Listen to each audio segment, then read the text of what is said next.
Hello dear programmer, আসসালামু আলাইকুম। আমি মোহাম্মদ শাহাদ ইসলাম শাকিল, সরকারি পাইথন প্রোগ্রামিং ট্রেনার। আপনি যদি 2024-এ ডিসাইড করেন যে আপনি একজন প্রোগ্রামার হবেন বা আপনার প্রোগ্রামের ক্যারিয়ারটা শুরু করবেন, তাহলে আপনার জন্য কি কি স্টেপ নিতে হবে আজকে আমি কথা বলবো এই বিষয় নিয়ে। প্রথমে আপনাকে ডিসাইড করতে হবে যে আপনার প্রোগ্রামিং ক্যারিয়ারটা আপনি কিভাবে শুরু করতে চান, বা আপনার প্রোগ্রামিং বিভিন্ন প্ল্যাটফর্ম আছে, যে প্ল্যাটফর্মে আপনি কোন প্ল্যাটফর্মে যেতে চান বা কোন প্ল্যাটফর্ম নিয়ে আপনার ইন্টারেস্ট আছে, অথবা আপনি কোন প্ল্যাটফর্ম নিয়ে কাজ করতে চান। আপনি অনেকদিন রিসার্চ করার পরে আপনার এখান থেকে একটা ডিসিশন আসবে। দেন আপনার যে প্ল্যাটফর্ম নিয়ে কাজ করার ইচ্ছা, ওই প্ল্যাটফর্ম অনুযায়ী আপনার কিছু ল্যাঙ্গুয়েজ চুজ করতে হবে। ওই স্পেসিফিক প্ল্যাটফর্মের জন্য কি কি ল্যাঙ্গুয়েজ প্রয়োজন, ওই ল্যাঙ্গুয়েজ গুলো শেখা শুরু করতে হবে।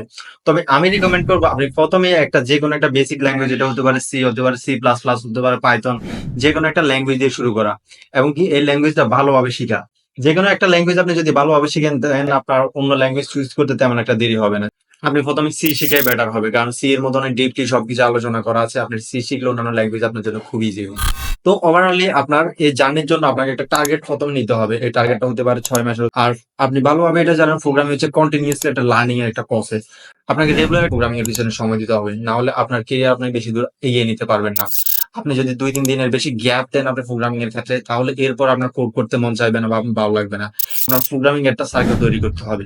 আপনার আশেপাশের মানুষ যারা আছে তাদের মধ্যে আপনার যারা প্রোগ্রাম রিলেটেড কাজ করতেছে বা প্রোগ্রামিং সম্পর্কে ভালো জানে বা প্রোগ্রামিং সম্পর্কে ইন্টারেস্ট, এরকম ফ্রেন্ড সার্কেল নেবারহুড তৈরি করতে হবে। তাহলেই আপনি সবসময় এই এনভায়রনমেন্টে থাকবেন, আপনার একটা প্রোগ্রামিং মাইন্ডসেট থাকবে। প্রোগ্রামিং এমন একটি ক্যারিয়ার যেখানে আপনার প্রতিদিনই আপনাকে লার্নিং এর মধ্যে থাকতে হবে, এবং কি এই লার্নিং প্রসেসটা আপনার চালিয়ে যেতে হবে। তো আপনার এই ক্যারিয়ারকে আরো ভালোভাবে শাইন করার জন্য আমি যেভাবে স্টেপ গুলো ফলো করতে বলেছি, আপনি এইভাবে স্টেপ ফলো করতে পারেন। প্রথমে একটা ল্যাঙ্গুয়েজ দিয়ে শুরু করতে পারেন। এরপর আপনি যে প্ল্যাটফর্মে কাজ করতে চান, ওই প্ল্যাটফর্মের যে ল্যাঙ্গুয়েজ গুলো প্রয়োজন, ওই জন্য শুরু করতে পারেন। তো দেখা হবে আপনার নেক্সট জার্নিতে। সালাম আলাইকুম।